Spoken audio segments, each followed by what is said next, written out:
with the two voices, the shot callers, the casters, the dream team. It is Sibs and Matchroom. Thank you so much, Steve. Another group, another team to find for our quarterfinals. And this is the final one. 4 more teams drop, and only one of them will be advancing when the next 3 games are all said and done. Matt, we got some big hitters amongst us when we look at the teams across the board. Could we see them maybe take advantage of some of the other teams that are not as high up in the necessarily in the standings or within the regional aspect and so on and so forth? Or do we just think it's going to be a big old smash and grab either side? It looks like it has the potential of being double hot drops. We're going to have a Pachinki lineup and then Western Farm. So with this, it looks like we've got Team Liquid, and I believe it's going to be DXG on one side and a Freaka Freaks and K7 on the other. Freaka Freaks look like they're going to go ahead and get control over the compound, and that's going to be K7 pulling away from them, so no real hot drop. Boo. But on the other side, Pachinki, it's going to get a little bit hot. You know that Team Liquid loves to play around this position, and DXG made this play off of it, and Bison coming in off the go, and a piece that says, nah, man, Pachinki is ours. They're going to try to pick the hill that they're going to die on, and it looks like they're going to be rolling right back down onto Team Liquid. This could provide an opportunity for DXG on the other side of it, but they're going to roll right up into the vision of a Freaka Freaks, and it's not even going to have to be too much of a defense coming out from Liquid. Molotovs are going to come in to stall them out, and it's just going to be a combined force coming through from a Freaka Freaks, as well as Liquid to just decimate. We do have Luxlock that did manage to make it inside the compound. Gonna find an angle off to one. Goes for a 2 of a big play off of this. That means that a Freaka Freaks might opt into making a rush back over towards this position. Yes, they are aware that they have the opportunity, and they are charging this compound. That is a little bit of a misplay coming up from Team Liquid, and now they are surrounded. Every single team is running into this position. Look off to the side of this. Jeem's trying to hold one back, and you can see it's going to be a nice little bit of a play up towards the roofs. I like this being aware of the fact that this could come into a potential med battle, but this is a multi-dimensional fight right now. We got people on the ground, people on the second story, people on the roofs, helmets flying off all over the place, people trying to reposition around it. IQ 500, can you live up to your name and connect with that grenade? Not enough damage, but pretty freaking close. I have never seen something go from 100 to 0 real quick in the former Team Liquid, and then the game go from 0 to 100 back again. Like, initially, I saw the explosion in the corner. I'm assuming he put a gas canister down, shot the gas canister, which pretty much decimates K7. Then all of a sudden, Lockslock, who somehow makes it in the building under cover of smoke, takes down 2 of Liquid. A Freaka Freaks EJ comes in, denies the res onto Mexi. MBK will fall. So this has just been like Liquid's downfall of allowing that one player inside the building. Again, there's 2 sides to that story. You could say, okay, maybe Liquid should have, backed themselves up into one building and consolidate their entire roster. But now the circle is going to force this fight. This is not the center point. This one hurts. You have to try and take out as many players as possible. Cat on a hot tin roof. Need I say more? Fergus, the blues here. And even just small amounts of damage, Matchroom will get the job done because the blue will finish the rest of them. Off the roofs we go.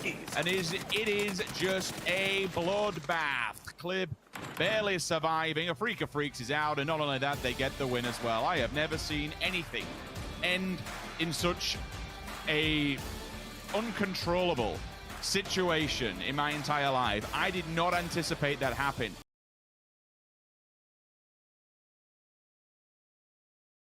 So, like, there are options to be able to do some weird and wonderful stuff with it. Maybe just trying to bait the player out here. Oh, he's gonna know. Oh, yeah. Timed it perfectly. He knew that it was, again, Simpson. That's what we saw earlier, Matchroom. When you crawl on the floor, laying down, guns away, just baited him into moving. Yeah, I mean, that's just good play coming out from there. And you can also see on the outside of that, Jeems was providing, like, ripping apart the doors, shooting at the windows, really not allowing anybody to move. And that just unlocked the capabilities for Abisa to play this a little bit closer, more aggressively. Now it's just going to be Batmaning from roof to roof as Peak Battle is going to continue off of this. But that was going to be a big play coming up from Evie, but doesn't quite connect back over towards it. Luckily, there's a little bit of reinforcements coming on the other side, and Long K is not long for this world as he's going to end up going back to the lobby. Kari should be feeding this info back. He's definitely made note of something. Oh, no, no. James. Caught. Say with his pants down, but he's not wearing any pants, to be fair. They're all in shorts, so... Well, now just fall back and run away from it. Totally fine with that. Get back to your team. You've done enough damage to Team Liquid. K7 will hear these shots and maybe try and get involved in this. You can see the car is being dragged quite literally up the hill. Quick jump up to grab some info. Have to be careful of Lockslock. Certainly a player who just changed the tides in the course of how the previous map was supposed to end. Like Liquid, that was Liquids in the bag. They had everything, but yeah, the double kill straight in just completely changed how everything opened up. Slowly but surely. Go on. I was going to say, look back down on this. Afrika Freaks and K7 are getting real close to each other, and that's really going to deny any movement coming out from Liquid. I think that we can see Liquid starting to line up back towards Afrika's positioning, but that's going to be problematic as they're going to have to try to fight their way through two different teams, and they're not quite pincered yet, but their options to move forward are quite limited. A couple of exchange shots going back on both sides of this. Xenon back behind it, gonna get a little bit of vision back towards... What is K7 just rolling through this? Not a care in the world, but this is turning pretty bad for Afrika quite quickly. Yeah, Clib's also gone. Mexi will answer back onto Kari, so he's been eliminated. Rather unfortunate. Smokes go down, but nades there. K7 start to roll into the fray now. They've all made note of each other's position, and it's time to really get stuck in here. With DXG not available on the map, they only know there's two of them uphill no matter which way you look at it. It's a trifecta of teams in a very triangular formation, so just listening for any audible cue here. Team Liquid. It's a 2 versus 2 versus 4. K7 chomping at the bit to try and get involved here and see if they can pick up these free frags. Afrika Freak still top of the charts. The molly's there for the knock. The burn away should be real, and now they have some room to be able to move up. Hansia is still lurking for Afrika Freaks. They have to be very aware of that. K7 comes in. Savior to save the day and confirm the kill onto EJ. I'm just waiting to see at which point Liquid strikes. They are in a 1-1 split here. Ibby's a lot more central. Mexi's playing the back. Oh, no, no, no. Okay, from the mist, from the smoke. The Ghost, he's wrapped behind them. This is not good. This is all going terribly wrong in the smoke, finally. Afrika Freaks go down. It's time for Team Liquid to make a push. Do they have the information? Oh, my word, Matron. They are so damaged. Ibby, does he have the backlines? No, it's Mexi. With the DBZ, away we go. Up close and personal with the shotgun. No. Do you see him? Do you have the info? No. It's actually Savior to come in and try and put a stop on this one. Ibby's making it work, though. 1, 2, thank you. And all of a sudden, it's into a 1 versus 1. The final player in the circle. It's come down to the very last spot, and it's a... They went down... Okay, it's Liquid. What? He just There's the smiles. had a There's the smidgen. A smidgen of life more than him and out-survives him.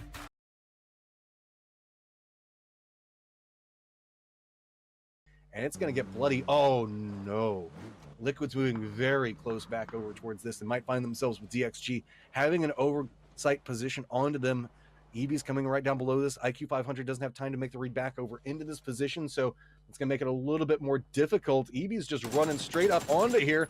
500 IQ does manage to get the shot back over towards EB and get the down onto him, but it's going to be Afrika Freaks that hears it, gets the shots back over towards him, and he goes down as well. He is safe-ish, but good luck getting that res. Where's the rest of Liquid already on the run back over there to try to help out EB?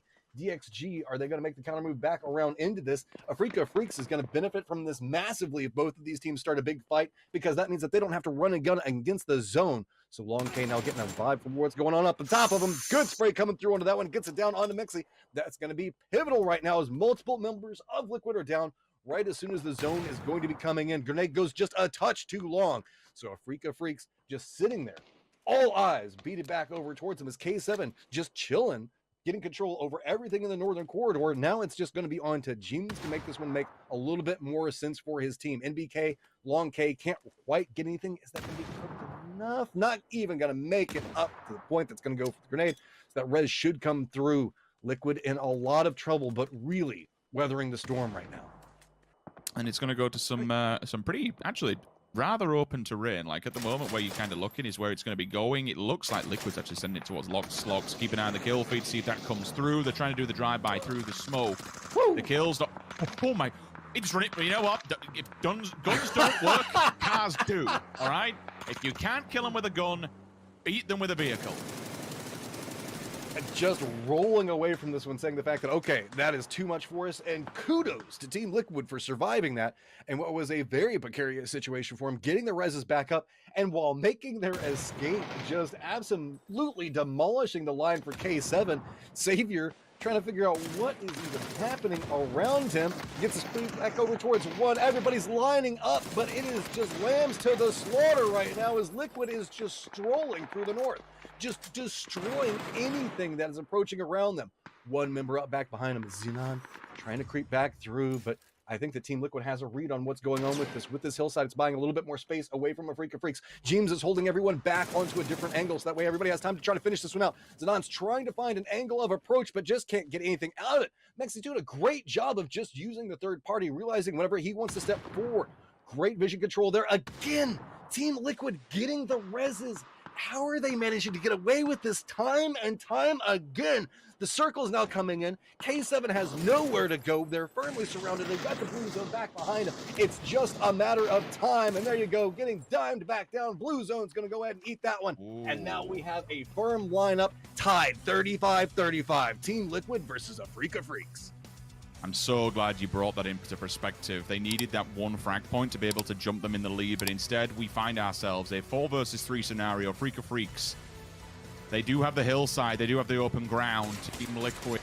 They do have the man advantage. This is where maybe, just me, things come into play. A cat onto Mexy. Now it's even Stevens. Now it's time to go. And all of a sudden, Hansia from the back lines, but the response is there instantly. James turns on a dime, but Clib has fallen. So 2 versus 1 will now engage. EJ, is this a bridge too far? You're on a hillside on your own, but that nade, it could be fantastic. They're blinded. They're both hiding behind this vehicle. There's nothing he can do with the blue on the back. The only way forward is to walk into Team Liquid's open arms. Death's warm embrace will embrace you as Liquid receive a Freak of Freaks from the top of the hillside. They say thank you very much to the points and thank you very much to the qualification spot.